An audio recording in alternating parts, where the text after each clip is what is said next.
Vale. Pues nada, yo soy José Daniel Escribano, soy un data engineer de Créditos de TII, es una empresa que se dedica a la parte de inversión sostenible. Es decir, los clientes nuestros, por ejemplo, los bancos, se meten en nuestra plataforma y pueden ver si el, sus inversiones, ¿vale? Sus portfolios de inversión cumplen normativas de sostenibilidad, si las emisiones de CO2 son correctas, si no hay ninguna controversia, en plan que la empresa no sea mala o ya tiene algún escándalo público, etcétera. Y en base a eso pueden organizar su inversión y lo de los clientes, ¿vale? Yo estoy justo en el Squad Green, que se dedica a una parte de regulación, aunque el nombre sea confuso. Y voy a contaros qué es Dask, ¿vale? Que la parte de Data Engineering lo usamos para procesar los datos, ¿vale? Nosotros al final tenemos una cantidad enorme de proveedores, cogemos a los proveedores, trabajamos con ellos, los normalizamos en nuestra plataforma y ya la presentamos en producto, ¿vale? Que podría ser o directamente la información del proveedor o en caso de que tenga que pasar por algún modelo de Machine Learning, por algún modelo matemático, algún refinado, se presenta el resultado, ¿vale? Entonces yo estoy en esa parte de qué necesito y qué necesita el cliente y hago esa transformación. En este caso voy a contar que es Dask. Dask es un framework escrito en Python, ¿vale? Y está basado en pandas. Entonces, para empezar, lo que es la charla esta, está separada en tres secciones, ¿vale?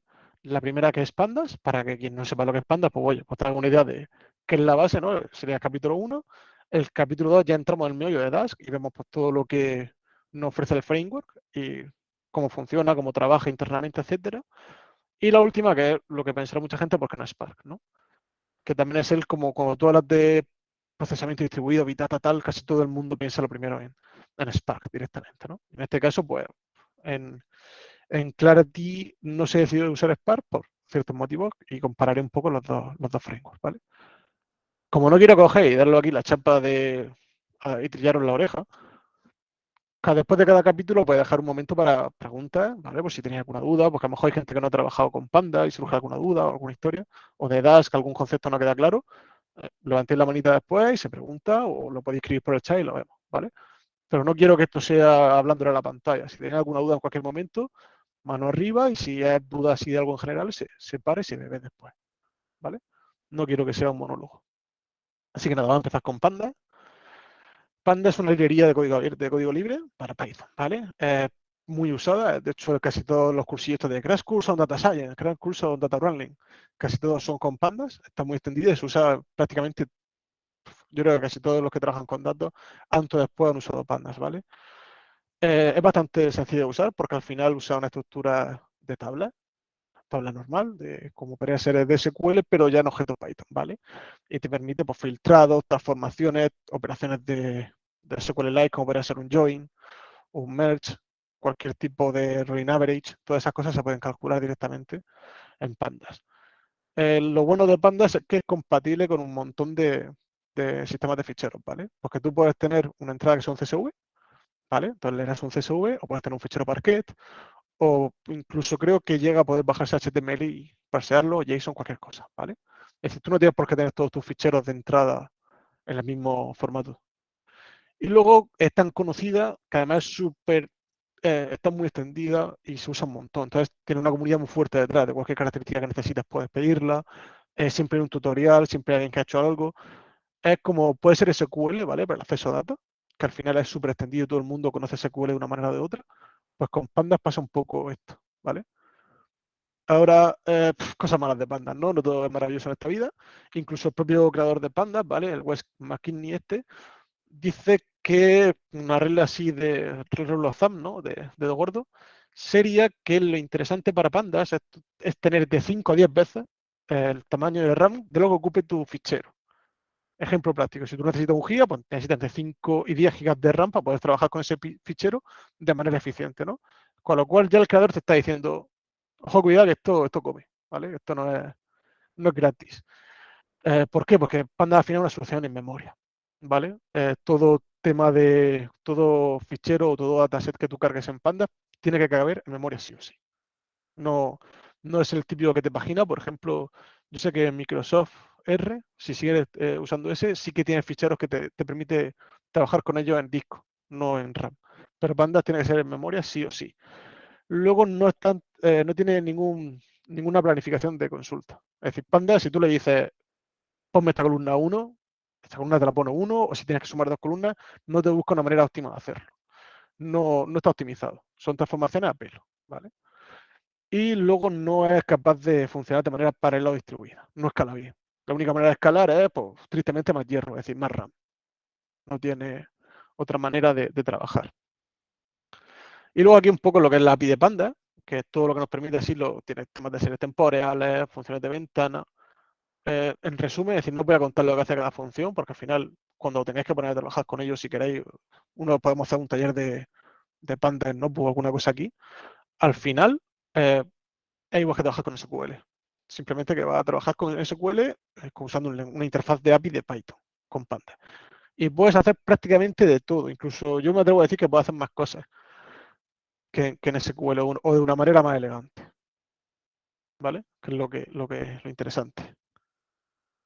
Así que ya hemos terminado Panda, una introducción rápida. Eh, no sé si queréis ver algún ejemplo, vamos a ver después. ¿Alguna duda? ¿O he convencido o no he convencido? O si no hay nada, alguna pregunta. Los floats de Pandas no son los de Python, mentira, lo son.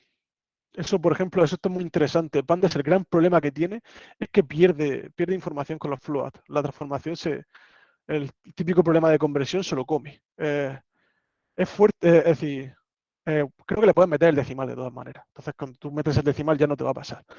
Pero claro, le metes el decimal y ya te comes la movida de tener que optimizar las funciones porque no es nativo de Pandas. El sistema el decimal no es nativo de Pandas y tiene problemas. Pero sí, esa pregunta es muy buena, la de los float, y da muchos comeros de cabeza.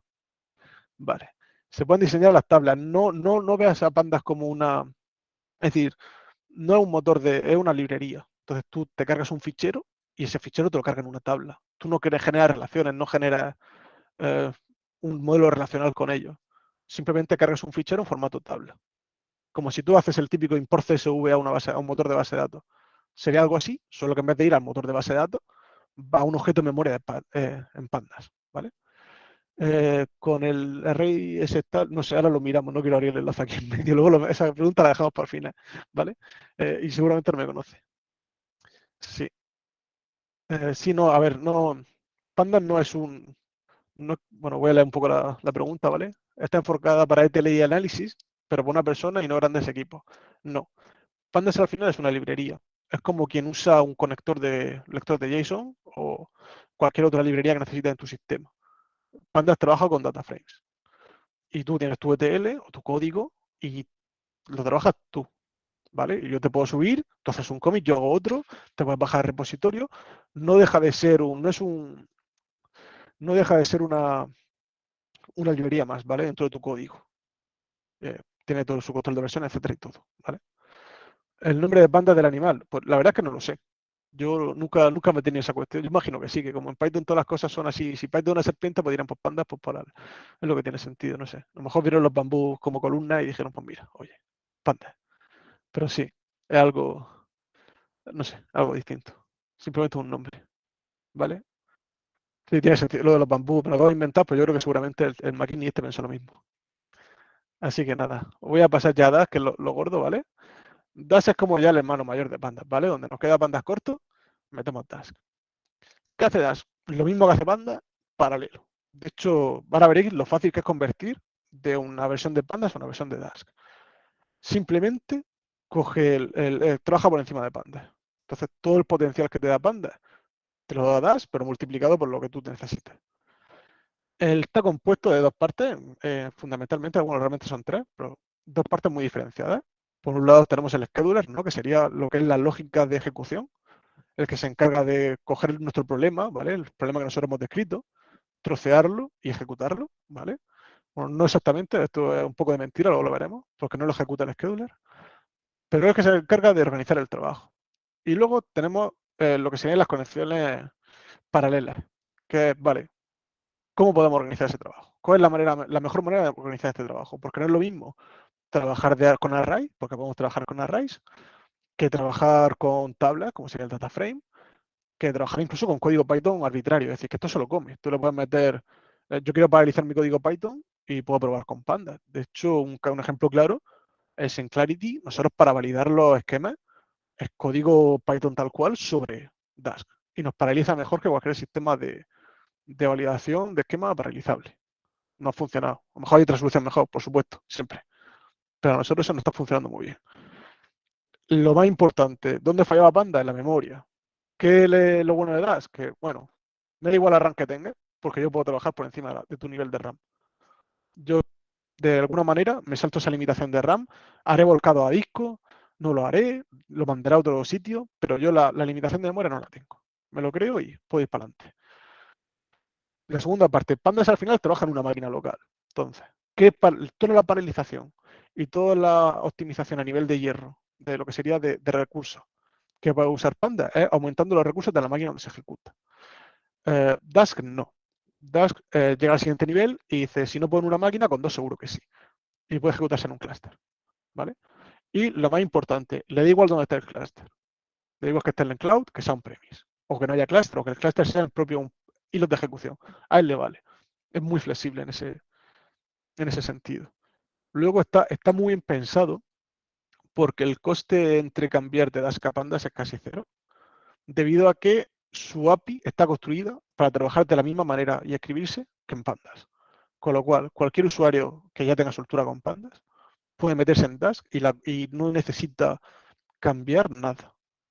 Es decir, modelo, yo quiero hacer un filtro igual que en Pandas. Quiero aplicar una función igual que en Pandas. Entonces, hay casos concretos, obviamente, es similar, no es 1-1, pero el 90% de lo que hagas en Pandas seguramente es compatible 100% con Dask. Luego tienen una interfaz legible para los humanos, ¿vale?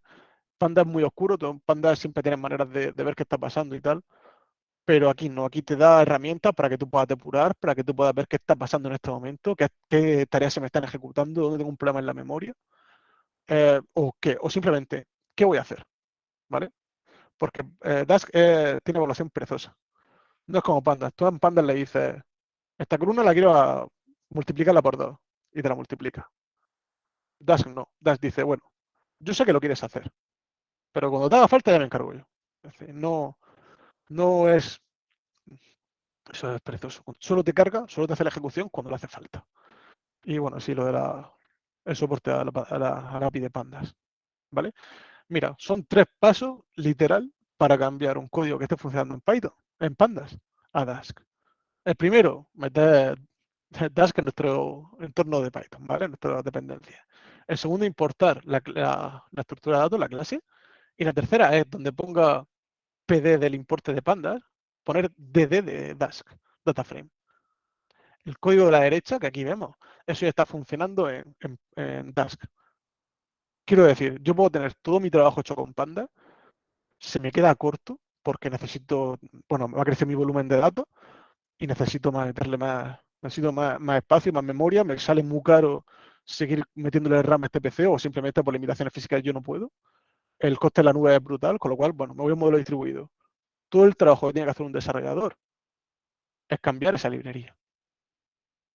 Mentira. Luego tienen otras movidas, ¿vale? Porque al final, cuando tú paralizas algo y trabajas en sistemas distribuidos, eh, hay que trabajar de otra manera, la optimización es distinta y tiene otros problemas, como todo en esta vida. Pero que a nivel de código tu cambio es ese, ¿vale? Y luego opcionalmente decir que no estás ni obligado. Si quieres ver el dashboard, por ejemplo, metes esa línea para que te cree un cliente y le dices, bueno, quiero que te conectes a este puerto para poder ver mi dashboard. Y tienes tu interfaz HTTP, tu interfaz web, donde puedes trabajar y ver qué estás haciendo en tu clúster ahora mismo y dónde está tu cálculo, en qué momento está trabajando, dónde está tu memory leak, etcétera. Y luego aquí lo más importante son las colecciones, ¿vale? Son todas esas. Y cada una pues tiene una explicación. Alguien ha mencionado temas de NumPy, creo, ¿vale? Que es para trabajar con arrays, para trabajar con series de datos numéricas.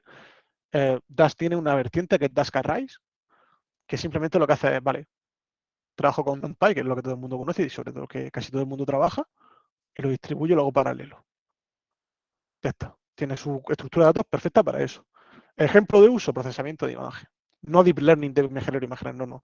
Tengo una imagen y quiero poner un filtro sepia. Pero es que mi imagen mide, yo qué sé, es 288K. Entonces no me cabe en memoria. No pasa nada. Te metes tu clúster de Dask y tú le aplicas tu filtro sepia a tu foto a través de Dask.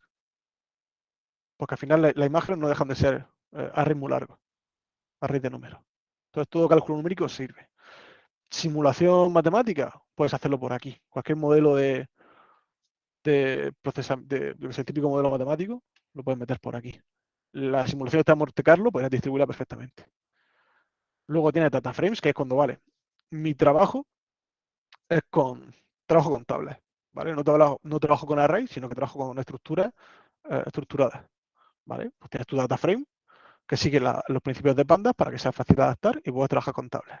Vale, es que mi problema son problemas normalmente el dashbag son para problemas de tipo de mapeo, ¿vale? Cuando tú tienes una colección de elementos y tienes que mapearla, filtrarla, agruparla, pero en vez de que esté en formato estructurado como tabla, cuando son objetos de Python, ¿vale? Entonces, al final, ¿qué es lo bonito de esto? Que puedes hacer, tú tienes tu objeto de Python en tu aplicación, necesitas hacer un cálculo muy tocho y lo puedes meter por un dashbag. Ejemplo práctico. Yo tengo la validación nuestra funciona así, con dashbag. Yo tengo mi colección de bolsas de datos y mi función que valida. No pasa nada, como son los objetos de Python y mi función se aplica a todos los objetos, pues uh, cada trozo de datos se va a generar en otro sitio. Se va a ejecutar de manera paralela. Y si me cambia el dato, me da igual, me refiero, porque es un objeto arbitrario. No tiene por qué estar en una estructura de tabla o de array. Lo siguiente que tiene, que esto es donde menos toca yo, el DaskML, que sí que son para Machine Learning, ¿vale? Entonces te permite trabajar en paralelo o hacer entrenamientos paralelos de librerías de Machine Learning. Que esto está de puta madre. Está de puta madre porque no tienes que implementarte el algoritmo. Puedes utilizar los de Scikit-learn, que es una librería de Python muy conocida. De hecho, si cualquiera buscáis un curso de Machine Learning en Python, me juego, bueno, el dedo meñique, que es el que menos uso, a que entra algo de Scikit-learn, porque te incluye una variedad de algoritmos bastante extendida. Y también, si alguno entiende o conoce de Machine Learning, ahora se ha puesto de moda el XG, mira, el Javi Martínez está conmigo. XGBoost también la soporta. Se ha puesto también ahora de moda para trabajar con Bugging en Machine Learning, también la soporta.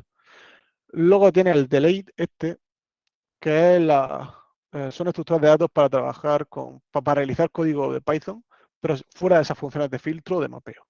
Simplemente tengo un algoritmo en Python y quiero intentar paralelizarlo. Entonces utilizo la estructura esta de delay.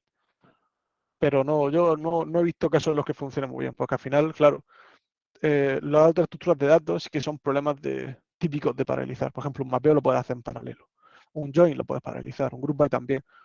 Pero si tu código hace algo distinto, a lo mejor es no paralelizable. Entonces, pues no. Pero bueno, lo metieron en plan, pues oye, yo que sé, marketing, ¿no? Pues también hago esto. Y luego tiene los features, que lo intentan usar para trabajo de tiempo, computación en tiempo real, ¿vale? Me explico, para temas de streaming. Pero no, sí, exacto, al final son corrutines.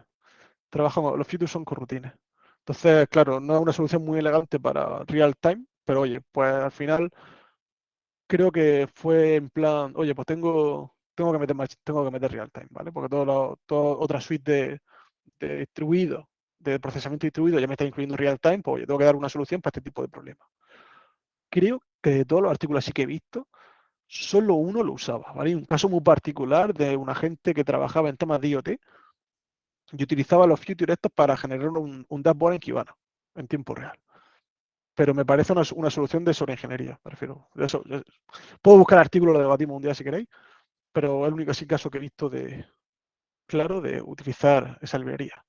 Luego, bueno, aquí un ejemplo de lo que sería la API de trabajo de data frames con Dask. Lo que te digo, lo mismo que te permite Pandas al final. Añadir, hacer una line, comprobar algo, sobre todo el índice. Esto es simplemente un copy-paste de la API, ¿vale? De que vemos todo lo que se va a aplicar a una tabla, que al final es lo que digo, todo lo que os podéis imaginar con SQL, al final se puede hacer con una tabla de pandas. Ahora, ¿qué compone DAS, ¿vale? ¿Qué es DAS? La parte esta que hemos hablado de que vale estar estas colecciones tan chulas que cada una resuelve un problema y este scheduler es famoso. Pero vale, pero ¿cómo se comunica, vale? Porque tú al final, las preguntas que responde cada una es el qué, el cómo y cuándo, ¿vale? Las colecciones sería el qué tengo que resolver, ¿no? ¿Cómo tengo que resolver mi operación? Sería el grafo. Porque tú al final, cuando tú escribes tu código de Dask y le das a Compute, Dask por dentro coge todas las transformaciones que tú quieras hacer en tu dataset y genera un grafo, un grafo cíclico normal, un tag de toda vida, con dependencias de qué tareas tengo que hacer primero, qué tareas tengo que hacer después. Como una query de SQL, exactamente lo mismo. Si tú abres un plan de ejecución de una SQL, lo mismo. Pero en este caso, pues la operación de Dask, ¿vale?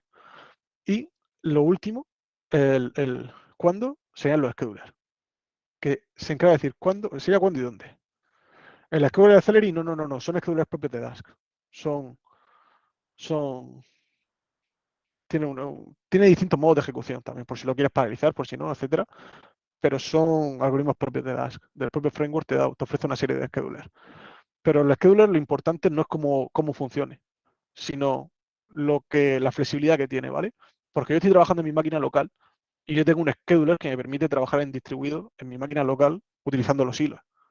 Pero si tengo un problema de computación muy grande, me permite distribuirlo en donde yo quiera. En hierro, de dos máquinas que tenga yo, le instalo mi Dask y los conecto, hago un clúster de Dask y funciona. Kubernetes, un Kubernetes en OVS. También se come Yarn, que eso me parece de puta madre. Yarn es un gestor de recursos muy utilizado en el ecosistema Hadoop, por no decir que es el principal. Entonces, normalmente en una arquitectura Big Data es muy probable que te encuentres algo parecido a una pieza de ese tipo, con lo cual se integra.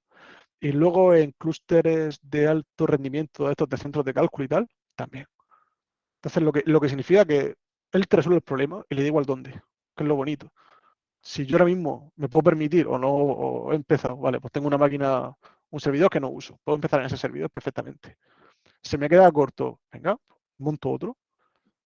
Esto no me da, estas dos máquinas me faltan, me sale muy caro comprar otra, me voy a la nube. No tienes que cambiar código, simplemente cambias dónde ejecutarlo, que es muy importante. Y la configuración tampoco hace falta ejecutarla mucho. En pod de Kubernetes, como si fuera un clúster, sí. Él te monta tu pod y te genera todos los tipos de procesos que él necesite, te los genera ahí. De hecho, creo que me atrevo a decir que en Airflow hay ya un Dask Kubernetes Operator, para que tú puedas meter en Airflow directamente, ejecutar tu código ahí sin ningún problema. Lo del Dask, el grafo, ¿vale? Esto es un ejemplo de la propia web. Cuando tú coges tu array y le quieres hacer esta operación, si haces el compute, te la ejecuta. Pero si tú quieres ver cómo se va a resolver eso, o mejor dicho, quiero ver el plan de ejecución, digo visualize y me lo escribe. Y te dibuja él tu grafo con todas las transformaciones que vas a hacer y en qué orden. Y luego, lo más importante aquí, si os fijáis, parece que hay como dos tipos de operaciones, ¿vale? Que son la asignación y la llenarlo uno, exactamente. Cómo las traduce Dash a las tareas de Dash, ¿vale? Y cómo en este caso es capaz de hacerlo en tres procesos distintos. Es decir, esto, y yo todavía no he ejecutado, es decir, yo no he ejecutado mi programa. Yo no he mirado si es lo que quiero, pero sé cómo lo va a resolver.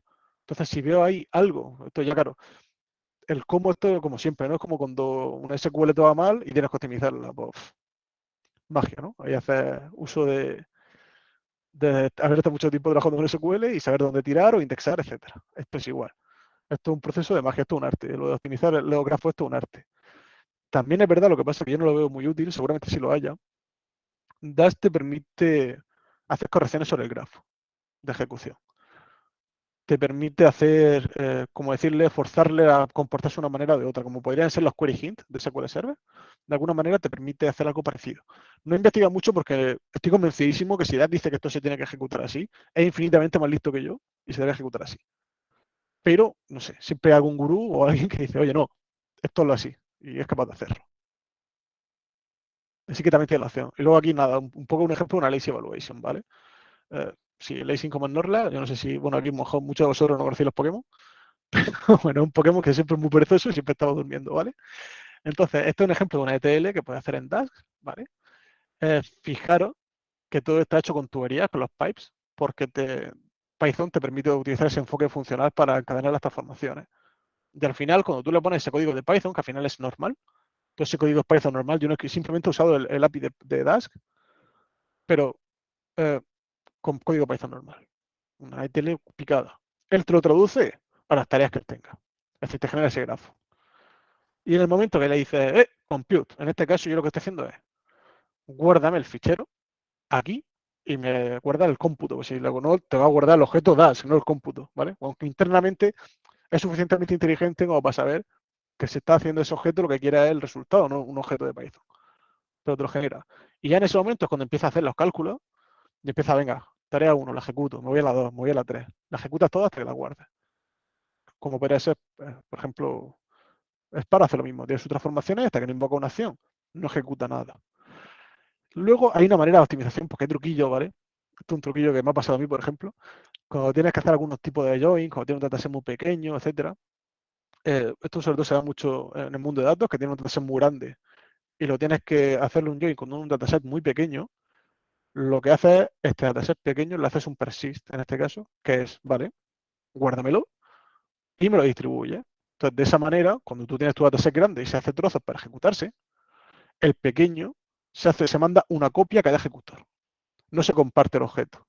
Se manda una copia a cada ejecutor. Entonces, como tú tienes tengo mi dataset para hacer la operación y tengo mi objeto o mi dataset más pequeño persistido, no necesito ninguna intervención de nada. Mi propio ejecutor es capaz de hacer el join de manera independiente. ¿Vale? Esto es una técnica de paralización. Por eso se usa el persist, para forzar el cálculo. Porque muchas veces puede ser que tú tengas ese dataset pequeño y DAS, por el motivo que sea, no identifique ese tipo de operación. En cambio, si tú le pones el persist, ya te lo fuerza. Bueno, estos son los tipos de scheduler, ¿vale?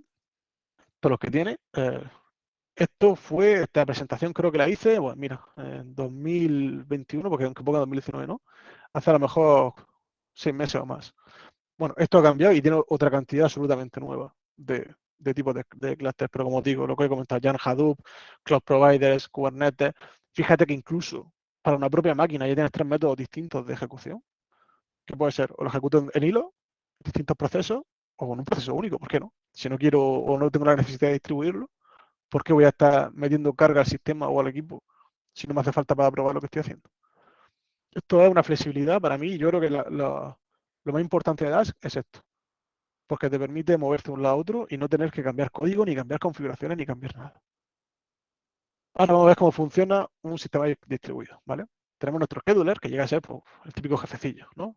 Por eso está ahí con su melenón. Y luego tenemos los QRL, que son los task workers, que están los políticos, que son al final los que se comen el marrón. El jefe, el scheduler, el que conoce la cantidad de trabajo que tenemos, ¿vale? El que tiene la pila de curro. En este caso serían nuestras transformaciones, ¿vale? Nuestras distintas, el grafo este que hemos visto con el Visualize, cada pieza sería una tarea. Y eso lo conoce el scheduler. Pero el scheduler, todo va a sonar muy mal porque tengo antiguos jefes míos aquí, como buen jefe, le manda el curro a los otros y ya se encargan los distintos trabajadores de hacer el trabajo que toque, ¿vale? El scheduler simplemente sabe lo que hay que hacer, no es que lo ejecuta. Son los workers los que lo hacen. Y son los que ellos, dentro de su espacio de trabajo, sus recursos, su memoria, pueden trabajar con lo que haga falta. Que un worker muere porque le han metido mucho curro, no pasa nada. Esa tarea ya se la encasquetan a otro. ¿Vale? Es decir, se recupera ante el fallo. Ya sea un fallo de que. Normalmente los fallos, por lo menos los que yo me he comido, son o bugs del framework, como todo sistema tiene bugs a veces, y te mata el worker. Fallos de red, por ejemplo, que de repente un worker se desconecte. Claro, esa tarea, ¿qué pasa? ¿Se pierde? Ya no, es decir, ese trozo del cómputo lo hemos perdido, ¿no? Se le asigna a otro trabajador que esté ocioso, o cuando hay un trabajador libre, se le asigna y lo hace, ¿vale? Y el fallo más famoso que he visto yo es que se quede sin memoria, porque al final cada trabajador tiene su espacio de recursos, ¿no? Tiene su ventana dentro del sistema con los recursos. Y si le pide más de lo que puede dar, por mucho que sea capaz de trabajar con ficheros más grandes de lo que le quepa en memoria, el disco llega hasta donde llega y si revienta, pues revienta, ¿vale? Entonces ya se encarga el scheduler de decir, esta la he hecho, esta no la he hecho, esta me ha fallado. Es el que se encarga de tener ese control de dentro de mi proceso, por qué parte voy y qué parte he hecho bien y qué parte he hecho mal. Y esto es un ejemplo del dashboard, ¿vale? He intentado lanzarlo en local, pero como siempre, gajes del directo, bueno, me funciona por una tela antigua, pero esto es un GIF, ¿vale? Si nos vemos, nos permite, cuando nosotros lanzamos nuestra TL, nos genera este gráfico, ¿vale? Y esto en tiempo real podemos ver las tareas que se están ejecutando, en qué orden, qué recursos están utilizando, cuánto han tardado, qué workers tengo disponibles, qué workers no, cómo va mi CPU. Ese es el grafo, ese es el grafo traducido. Entonces el grafo tiene distintos estados por tarea y te permite verlo. Todo esto en tiempo real. ¿vale? Mientras estás ejecutando tu proceso. También te permite guardarlo en, en HTML para navegarlo después. Pero normalmente cuando esto, yo por lo menos para mí, de todo lo que te ofrece, aparte de la flexibilidad de donde trabajar, es esto. Porque que tú en tiempo real puedas ver cómo está tu sistema, ¿ves? Con la memoria que tienes, si ves que te está petando, si se me ha muerto un worker, coño, ¿por qué? Lo puedes ver aquí. Porque hay una tarea que revienta, a lo mejor algo no estás haciendo bien. Esto a mí me parece, de hecho, para depuración es lo mejor.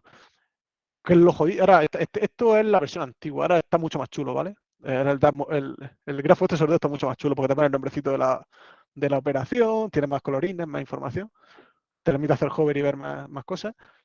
Y esto es muy, muy interesante de usarlo. Esto, quiero preparar un taller que sea cómo poder trabajar más con este tipo de herramientas, con el dashboard, cómo optimizarlo y tal. Porque de verdad que esto me está reventando en producción, no pasa nada. Coges tu reporte, lo veis y ves dónde está el fallo.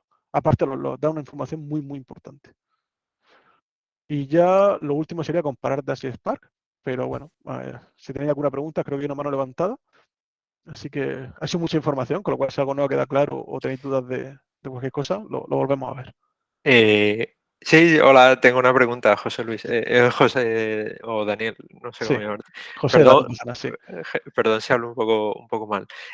Súper interesante y vamos, gracias. Tengo una duda, porque Sí, entonces, imagínate que corremos Dask en una sola máquina. sí, Al final, los recursos de la máquina son los mismos que si los corrieras con Panda. Por ejemplo, la memoria. Entonces, esos workers al final están cogiendo memoria, ¿no? Entonces, sí. corriendo en una sola máquina, no ganarías ahí nada, ¿no? Sí, Porque, ganas. diga, Y te explico por qué. ajá. Divide y vencerás. Es lo que estás haciendo aquí. Tienes los mismos recursos, pues estás haciendo tareas mucho más pequeñas. ¿Vale? De esa manera, lo que estás haciendo estás haciendo el mismo trabajo, pero no lo estás haciendo a la misma vez.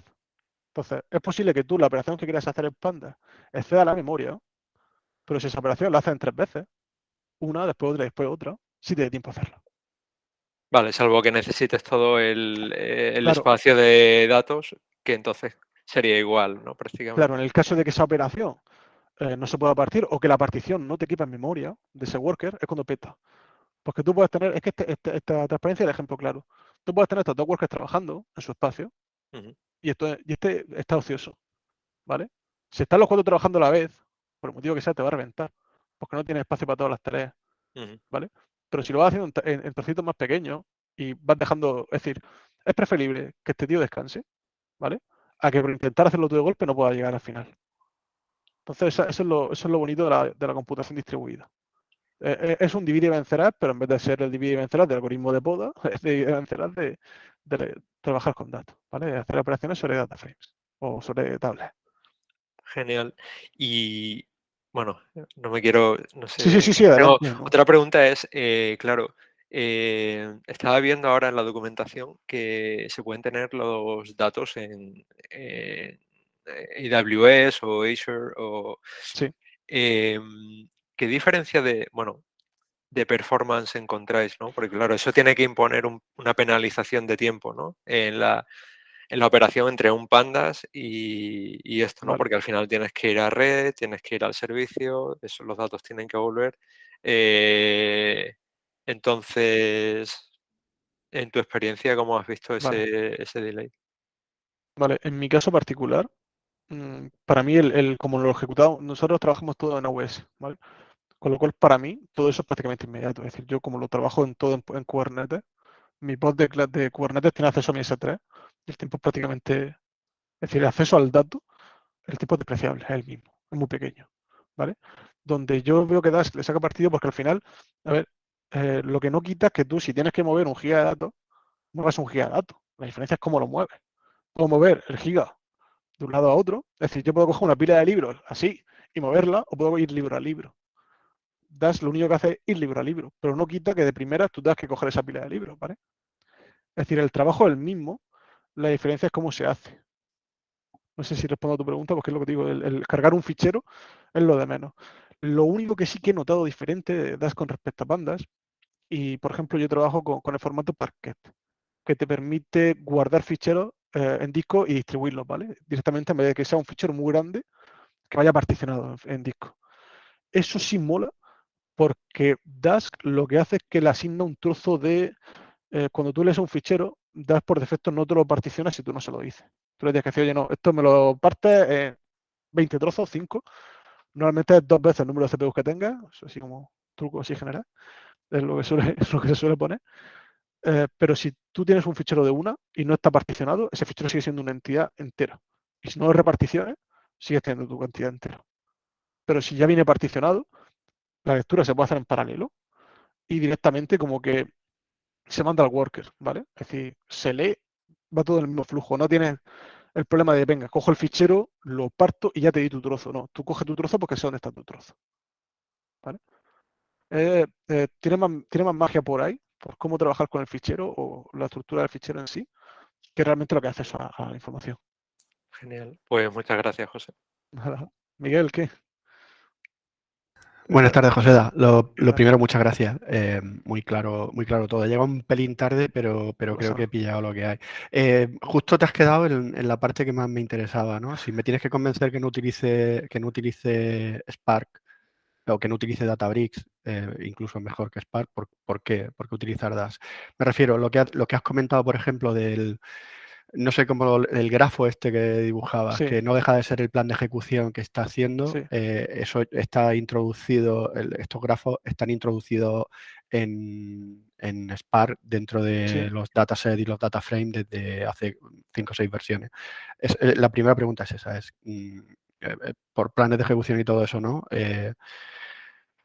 Por facilidad de hacerlo incluso en Docker o Kubernetes funcionan igual, entonces convénceme que Eso, me vaya al lado oscuro. esa es el tercer capítulo, Miguel. Entonces Y no te quiero hacer spoiler. Ahora ok. tengo una comparación.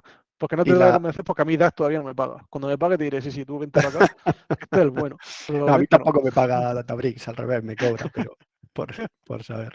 Y la otra es, ¿qué tal con el formato Delta? Es decir, hay una cosa que a mí me mola muchísimo de haciendo Lakehouse. Quiero decir, Sí, si estamos hablando de gente para ser un data scientist, aquí no tengo nada que aportar ni nada que preguntarme, que cada uno que haga lo que tenga que hacer. Pero si estamos hablando de hacer Lakehouse, es decir, de seguir Data Vault, de tener entidades y la capa row, en fin, toda la parafernalia de crear un lake, eh, el formato Delta me parece fundamental. Es decir, es una cosa de locos intentar meterse en ese jaleo de duplicación, en fin, toda la teoría de Inmon y Listener y todos estos pavos. Si no lo haces con Delta, se me antoja muy complicado. Y la otra es la parte de Spark SQL, ¿no? Es decir, el poder llevarme eso como si fuese un SQL-like en tipo Hive y poder generar vistas y cosas así que permitan que sirvan de acelerador de equipo y sí. de reaprovechar conocimientos. Todo eso también me gustaría saber cómo lo resuelve DAX. DAX frente a cómo lo resuelve Vale, Databricks. Y esa es vale. toda la pregunta que creo que no es fácil de... Son tres. Yo identifico tres preguntas. Es decir, Es ¿cómo te vendo correcto. Dask? Que lo vamos a ver después. El cómo se come Dask el SQL, ¿vale? Es decir, poder consultar los datos en vivo. Es que a lo mejor vosotros no.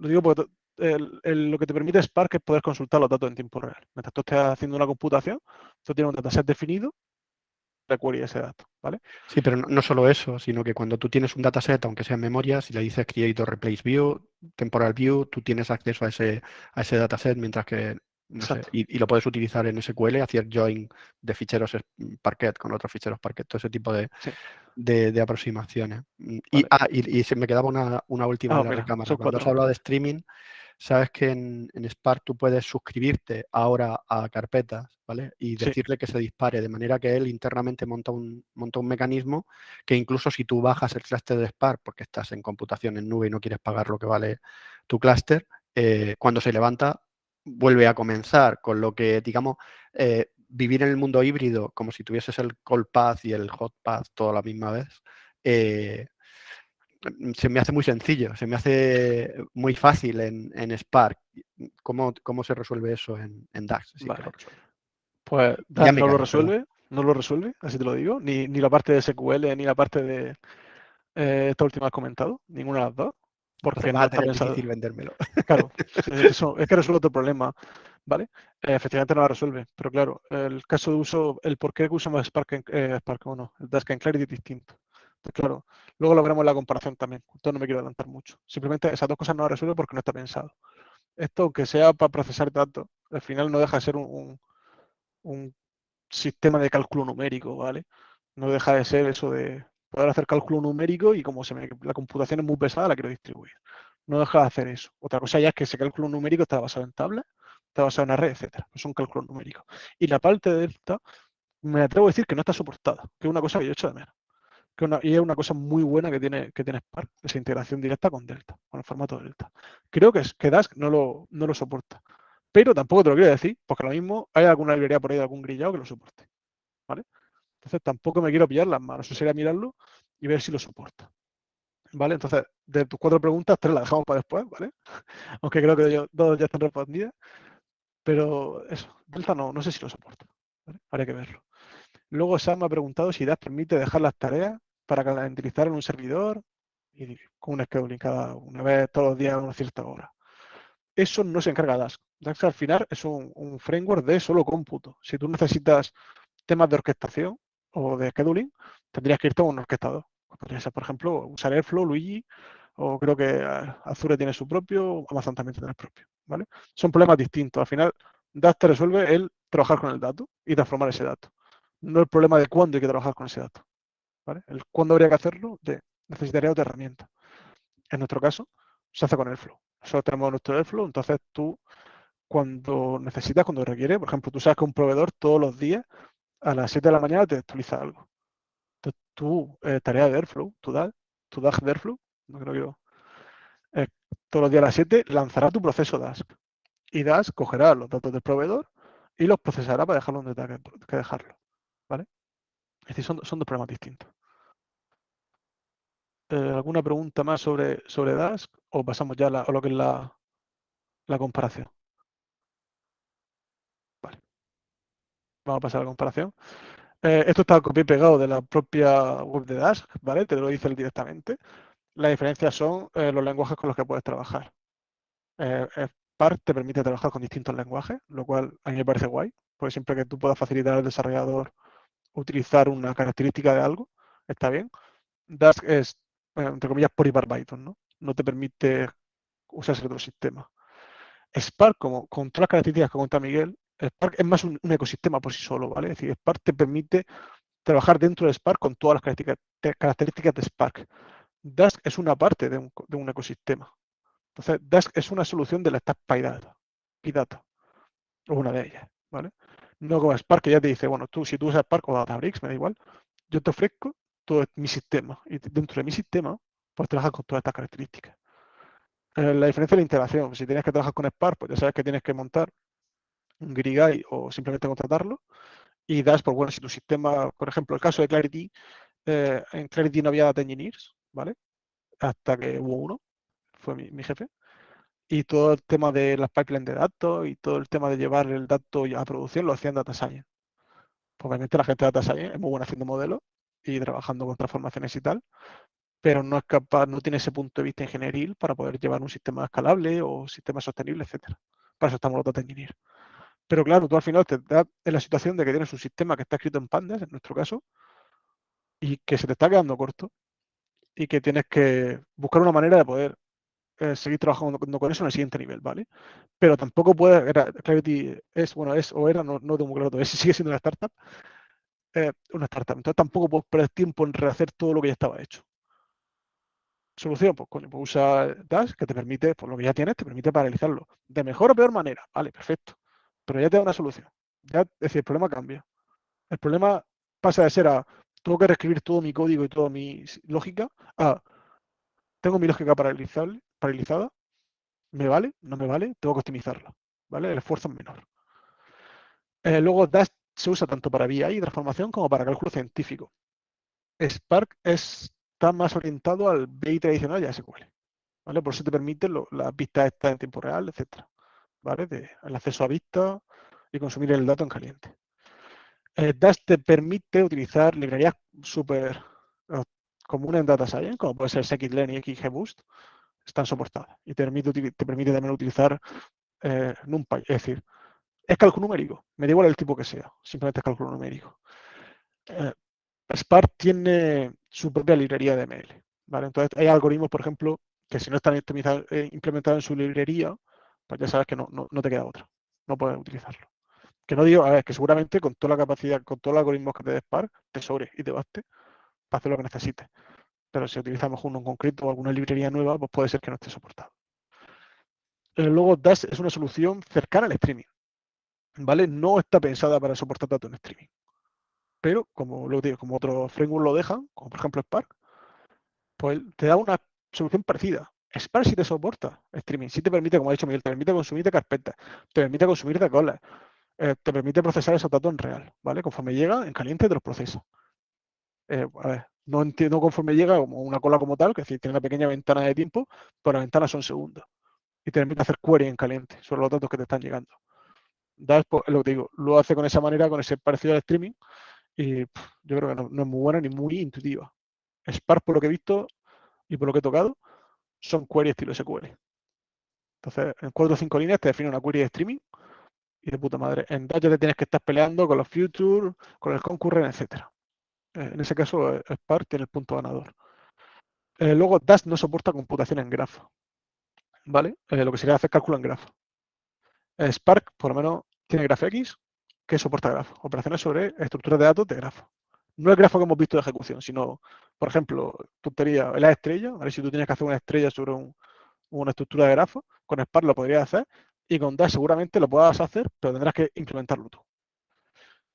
Luego, al final, Dash lo que hace es paralizar una tarea arbitraria, ¿vale? Ya sea un modelo de Machine Learning, una transformación de una tabla o mapear un objeto genérico en Python. Spark Leverage, me sale en inglés, es decir, lleva al siguiente nivel del paradigma del Shuffle Map Reduce. Y lo hace súper bien, me refiero. Es decir, no es que. Aquí la pregunta es: ¿qué es lo que dice Miguel? ¿Cómo me convences de usar Dash? No te tengo que convencer, es que depende del caso de uso. Al final, Spark en ciertos contextos se utiliza mejor y Dash te resuelve otro.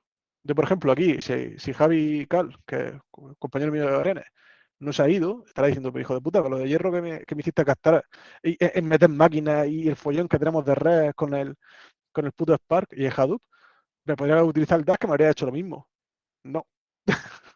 ¿Vale? A vosotros os viene bien un Spark por vuestro tipo de problema. Dash te ofrece otro tipo de solución para un problema distinto.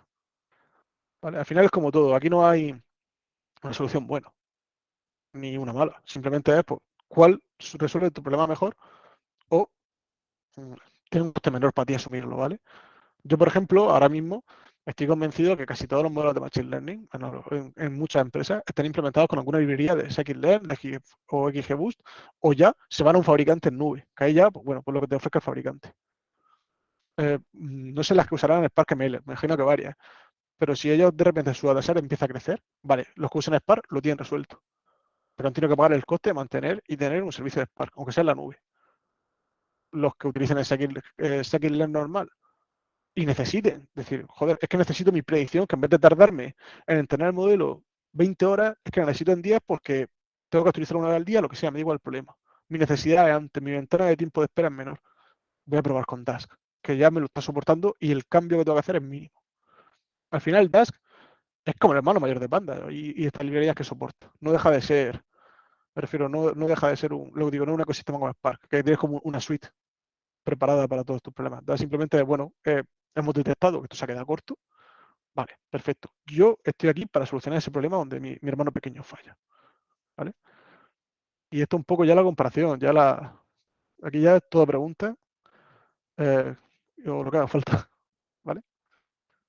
Así que nada, ahora ya os toca a vosotros preguntas.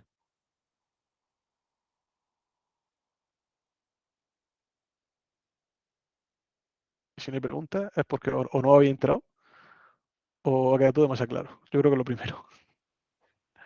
Yo tengo una pregunta, Sí, y es más en plan consultorio. sí. Esta semana tuvimos una reunión, el equipo que se dedica, se llama Digital Performance en mi empresa, que estamos orientados a un lado más del marketing, ¿no? O de optimización de la experiencia de usuario, ¿sabes?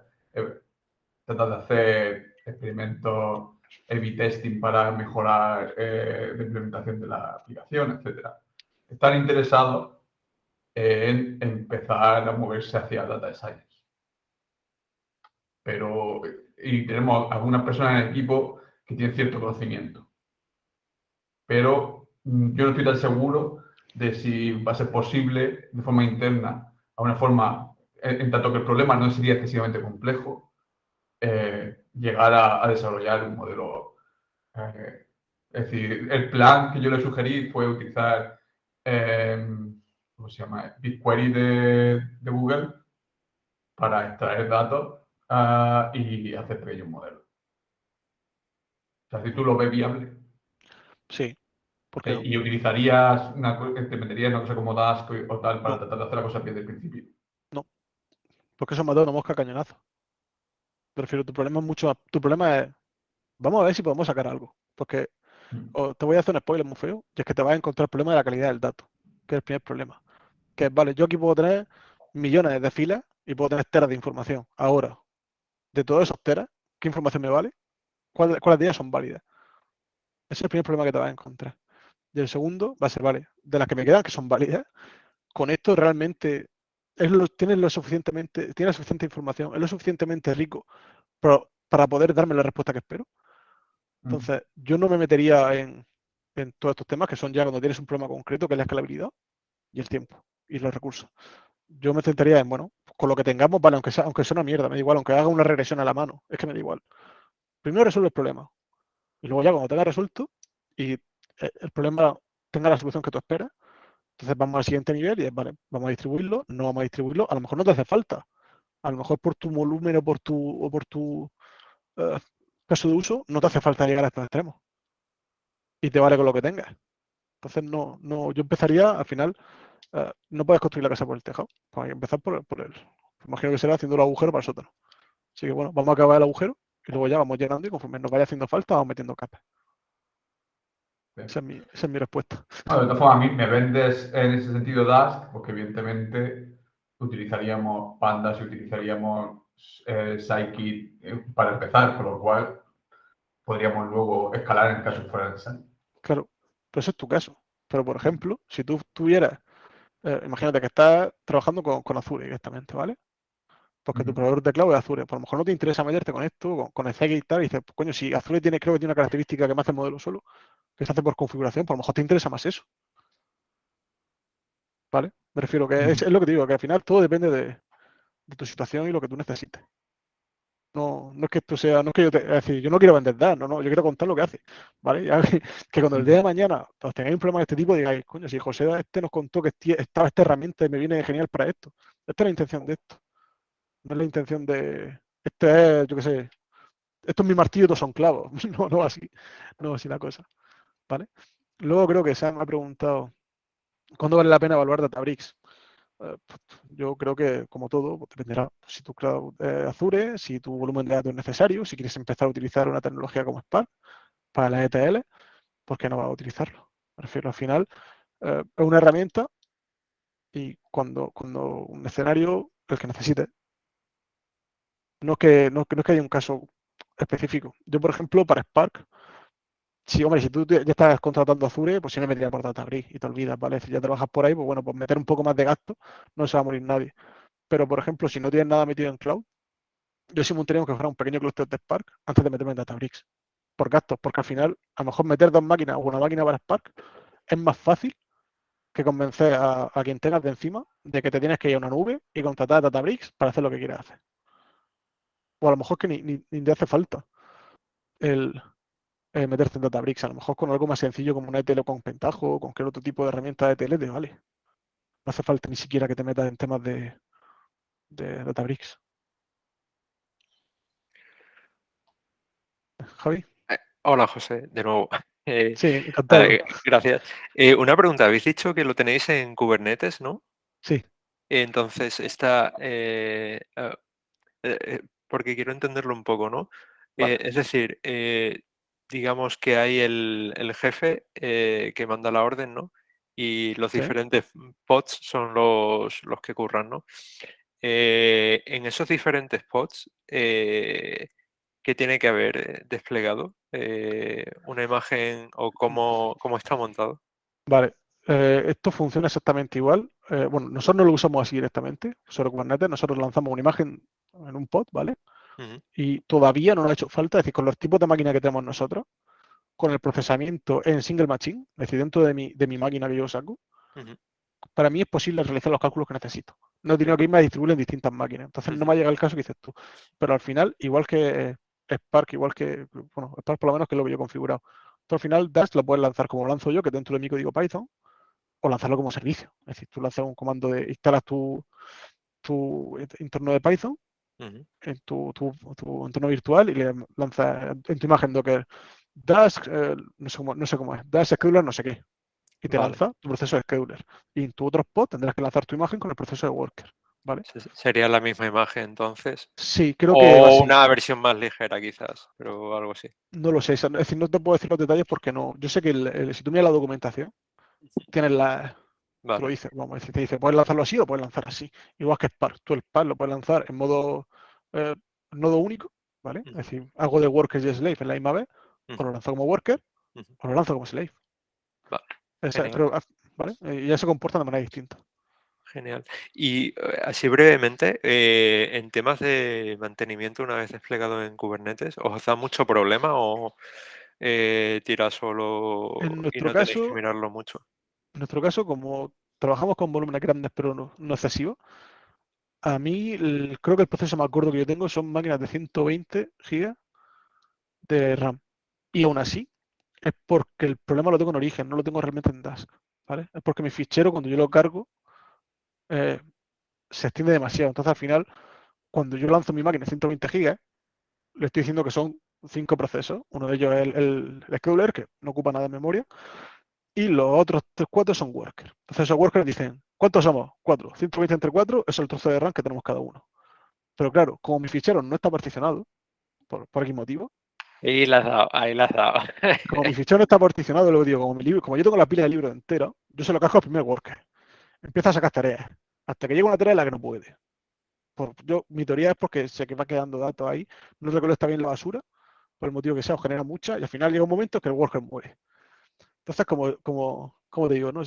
Yo sé, porque se carga mi heredero, por el siguiente work que estaba haciendo, pues venga, toma, sigue con lo que queda, ¿vale? Que realmente es un uso, es un uso malísimo, pero bueno, ahí de momento no me da problema, es una asignatura pendiente que tengo que optimizar eso, ¿vale? Entonces van como, vale, yo tengo mi pila de libros, entonces yo te digo, tú empiezas a cargar hasta que mueras, cuando mueras, venga, ya seguirá el siguiente. Y yo tengo la suerte que para mi proceso, cuando muere el primero, el segundo ya es capaz de terminarlo, ¿vale? Entonces, pues, por lo menos no tengo tantas bajas. Eso es suerte. Claro, No, pero gracias por compartirlo, porque claro, esta es la realidad, que sí, no es el mundo ideal que claro, de la documentación. Esto es, claro, bueno, tenemos que convivir con estas mierdas a veces de, sí, joder, se me muere porque, tío, no tengo los archivos particionados, no cabe en claro. memoria. Por eso digo, es que esto no es la solución, no es la solución para todo, sino que te da otro tipo de problemas, ¿vale? Porque de ahí hasta que claro, eso yo te lo digo ahora y dices, esto está caro. Es por eso, pero las horas que yo eché hasta que digo la tecla, no, eso no está escrito en ningún lado. Y al final era por eso. Y, pues, ¿qué tengo que hacer? Pues partir a fichero origen. Putada, que eso no está en mi dominio. Pues yo puse el ticket y ya eventualmente alguien lo habrá particionado. Y ya ese problema parará. Y ya está. Y empezaremos a hacer. Pasa que, claro, quiero hacer un documento, lo típico, ¿no? Tú al final esto tienes que venderlo. Entonces, quiero decirle, nos estamos gastando tanto en máquinas, ahora, si lo hacemos así, vamos a gastar tanto menos, porque en vez de necesitar 120 gigas, voy a contratar una máquina seguramente de 40. Y con esto me sobra. Entonces, claro, es lo de siempre, ¿vale? Que al final no todo es maravilloso. Luego, ¿qué funcionalidad te gustaría que tuviera Dash? ¿A mí? Hostia, a mí, que tuviera Dash, que lo que he hecho lo que me ha hecho es menos, ¿vale? Los rolling average y los rank y los rangos. Es decir, tú puedes hacer un rank en SQL o una ventana, ¿vale? Dash no lo soporta. No sé por qué no lo soporta. Pandas sí, pero Dash no. Entonces, claro, por ejemplo, Spark se lo come. Spark sí que tiene función de ventana. Claro, ahí está Miguel. Pero Dash no. Y yo, claro, tú, no sé, te pones a trabajar y dices, tú no esto soporta Panda y quieres hacer un cálculo sobre una ventana y ves que el Dash no lo soporta y te quedas ahí con una cara de tonto que no, vamos, que eso no está pagado. Ahora, como tú en esta vida, todo tiene trampa. Dash, cuando tú le lanzas una computación, se convierte a un objeto de Pandas. Entonces yo, como un buen campeón, ¿qué hago? Para cada partición la convierto en un objeto de Pandas, aplico la ventana, me hago mi cálculo y luego lo vuelvo es decir, lo bajo de nivel, hago la operación que Dash no me permite, haciendo un mapeo, es decir, de la mejor manera que puedo para intentar paralelizar lo que puedo hacer con eso, que al final es nada, porque como Pandas no te permite el paralelo, pero bueno, tú haces trocitos por lo menos, y una vez que están esos trocitos con sus ventanas, lo vuelvo a subir al siguiente nivel y lo distribuyo. Al final, si hay una valla, hay que saltarla. mientras la puedas saltar, de vas como. Pero sí, a mí las funciones de ventana y de rank lo echo mucho de menos. Eso sí. Es lo único así que yo diría, joder, Dash, tío, ponte a hacer ventanas. ¿Vale?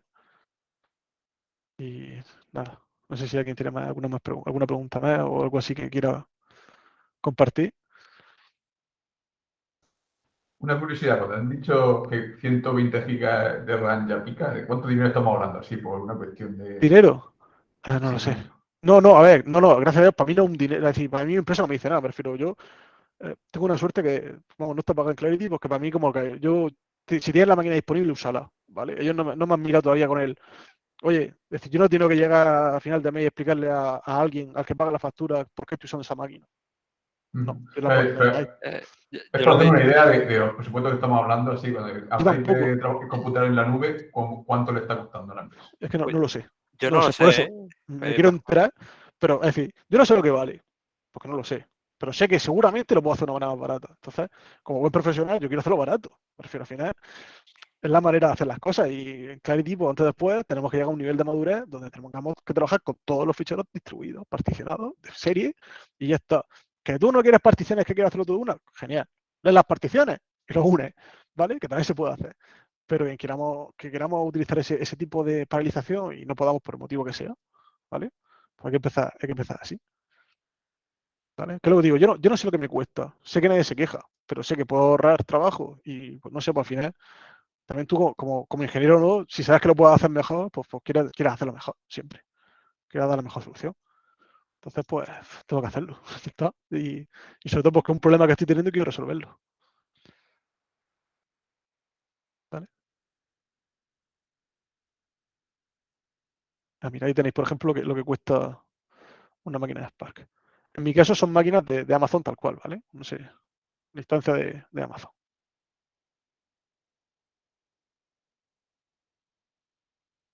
Y bueno, y si nadie quiere... Mi nivel de desconocimiento es total, o sea, es decir, Sí. porque aunque yo me dé el precio por Virtual Core hora, es que no tengo ni idea de... O sea, si era por decirme, estamos hablando de cientos de euros al mes, de miles de euros al mes, no lo sé. Vale. La pregunta de Manuel me parece interesante. Déjame que te haga las cuentas de lo que me gasto yo, que estoy abriendo el portal de Azure para decírtelo, ¿vale? Lo que pasa es que, y perdona, Joseda, que Nada, adelante. A ti te lo permito. te decía esto porque yo sí trabajo con estos clústeres, lo que pasa es que depende mucho del tipo de problema que resuelvas. Si el problema es un problema que puedes resolver en 1 hora al día, el precio es ridículo, porque te va a costar unos 2 euros día o una cosa así. Una máquina. No te estoy hablando de una máquina con 120 gigas, que no sé lo que costaría, pero de un clúster de 3 máquinas con 4 Virtual Core que suman más de 120 gigas, vale por ahí, unos 2 euros día. Unos 2 euros hora. Lo que pasa es que, claro, 2 euros hora es barato o caro, pues en función de lo que gastes. Yo tengo un cliente que está pagando por otro tipo de computación casi 15 euros hora, que es una pasta al mes indecente, pero claro, tiene 40.000 millones de filas en una tabla. Entonces, en fin, pues se le va un poco de madre la historia. Pero gracias porque me da una idea, sí. Vale. ¿Cómo montas tu entorno para desarrollar? Vale. Yo trabajo todo con Dev Container de VS Code, ¿vale? Entonces, yo me monto bueno, lanzo mi contenedor de desarrollo, ¿vale? Y en mi contenedor tengo todo mi entorno de Python y mi Dask instalado. Pasa que Dask pues, lo ejecuto dentro de ese contenedor de Python. Sí lo ejecuto distribuido, pero distribución a nivel de hilos, ¿vale? No como tomar, que también se puede hacer. Tú lo puedes lanzar, seguramente también se puede hacer en Docker, pero que va, no te compliques. Si para hacer desarrollo local, no. Me refiero, yo por ejemplo, es preferible trabajar con un subconjunto de datos y poder trabajar cómodo, ¿vale? Porque tampoco hay procesos según los cálculos que hagas, tienes procesos que tardan minutos o horas. Entonces, pues tú no te vas a estar desarrollando con un proceso que tarda 1 hora en ejecutarse, pues te pega un tiro, ¿vale? Estás esperando y te pega un tiro. Entonces, lo suyo, aunque el algoritmo sea distribuido, o la computación sea distribuida, tú puedes trabajar con un mega de datos perfectamente, o con 3 filas, si es que da igual. Prefiero si es que a ti te da igual. Entonces, lo normal es que te coges tu ejemplito, ¿vale? Yo cojo el dato real y le hago un sample. Y me quedo siempre con el 10% de los datos. Con un sample aleatorio para que haya un poco de todo, ¿no? Es decir, pero no vaya a ser, aunque siempre puede pasar, no vaya a ser que justo haya un input que me revienta el algoritmo. Entonces, le hago un sample y lo pillo. Y, hostia, eso es buena charla, pero bueno. Cojo mi sample, mi 10% de mi dato, y con eso hago mis pruebas. Y para adelante. ¿Vale? Ahora, ¿se puede hacer TDD en Data Engineering? Sí. Ahora.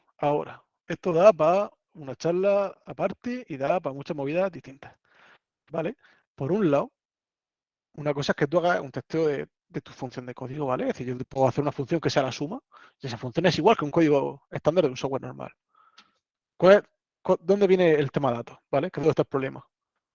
Que tú en datos te va a venir un input, pero tú no estás comprobando que 2 más 2 sean 4, ¿vale? Tú quieres comprobar que en tu input sea lo que tú esperas, ¿vale? Entonces hay que definir, yo programo con 2 tipos de test, ¿vale? Mis test unitarios para mi código, ¿vale? Que es para cada transformación, genero datos mock y hago la prueba. Y digo, ¿vale? Yo espero que 2 y 3 me sumen 5. Genial, un test unitario de libro. Y luego digo, yo lo llamo iteración, porque lo que hago es, vale, voy a cogerme un caso que yo controle, ¿vale? Entonces, por ejemplo, en mi caso particular con regulación, yo sé que, por ejemplo, me lo invento. Tesla, para la normativa europea, tiene un valor de un 70% de exposición, ¿vale? Esa normativa europea. Entonces digo, vale, si yo paso Tesla por mi algoritmo, mi resultado es que para Tesla tiene un 70%. Y me lo dice este proveedor, y es decir, cojo todos los campos de mi fila. Cojo ese dato pequeño, o sea, lo que sé, si tengo 3 líneas de input de Tesla, cojo esas 3 líneas, las genero como un fichero físico dentro de mi repositorio, es decir, un fixture, y lanzo mi algoritmo en testing, y eso pues luego lo cargo y compruebo fila a fila que sea lo que yo espero. ¿Por qué? Porque así cuando yo haga cambio en mi código, yo voy a ajustar mi función, mi test unitario. Y mi test unitario puede pasar. Pero que pase mi test unitario, a mí no me garantiza que haga el cálculo que yo quiero. ¿Vale? Porque ese test unitario cambia funcionalidad, entonces un caso súper particular de que la columna te venga con un true en vez de un false y ya te cambia el resultado y te lo rompe. ¿Vale? Entonces es un poco esa dualidad. Por un lado, tú puedes testear tu código, efectivamente, igual que en cualquier otro tipo de sistema de software. Y luego tienes tu testeo de lo que es tú, o lo que a mí me gusta hacer mi data. O sea, es que para mí es más importante eso. Es decir, para mí es más importante saber que para Tesla, o un caso que yo controle, me da 70%, y eso es correcto, y eso me lo valida el CI cada vez que actualizo el repositorio, y sé que mis cálculos no van a fallar por ahí, a que sumar me sume 5. Porque al final, la mitad de lo que yo uso no es código que haya hecho yo. Es código que ya está hecho, son librerías compartidas. Es decir, sabemos que funciona. Si hay un bug, se arregla y se arregla en la librería, no se arregla en mi repositorio. ¿Vale? Entonces, al final, mi TDD va en base a eso. En base a que yo espero una columna final. Si esa columna no es lo que yo quiero, que rompa.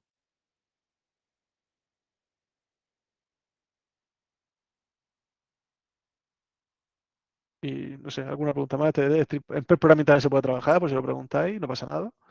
También está permitido. Y si no tenéis ninguna pregunta más y tal, yo, pues nada, muchas gracias por escucharme. ¿Vale? Así que esta creo que es de la primera que hago así con tanta gente, fuera del ámbito universitario. Y espero que os haya gustado, que hayáis disfrutado, que sobre todo que hayáis aprendido. Y que el día de mañana, cuando tengáis algún tipo de estos problemas de esto, por lo menos digáis, joder, pues tengo una solución, ¿vale? Me gusta mucho una frase que me daba un compañero, un profesor de la uni, que era, yo a ti te doy herramientas, tú ya sabrás cómo usarlas, ¿vale? Pues yo te doy un martillo que tiene 4 trozos, porque es distribuido. Entonces, pues ya, cuando tengáis un problema que se puede partir con un martillo de 4 trozos, adelante, usarlo. Y nada, de esta manera luego os compartiré esto y tenéis ahí muchas referencias de Dask, etcétera. Y el artículo este del Marcus Smith es muy interesante. Porque Dask es uno de los miles que hay, ¿vale? Al final, para escalar Python, Pandas tiene un montón de distintos frameworks, ¿vale? Y te los compara y todo. Eso es muy interesante. Otra cosa, también he escrito esta charla, la tengo en versión artículo, que se publicará seguramente el lunes o el martes por el Medium de mi empresa. Así que lo pasaré por el grupo de Crafters para que podáis leerla, ¿vale? Y ya el último momento spam de la empresa. Estamos contratando, así que cualquiera que se quiera venir a Clarity, telefonazo, currículum, que me dan referral. ¿Vale? Muy bien, Joseda. Pues como has visto por el chat, todo el mundo está súper contento. Ha sido una charla increíble. Muchísimas gracias por compartir tu conocimiento y por aceptar preguntas también difíciles. Así que voy a dejar de grabar. ¿Vale?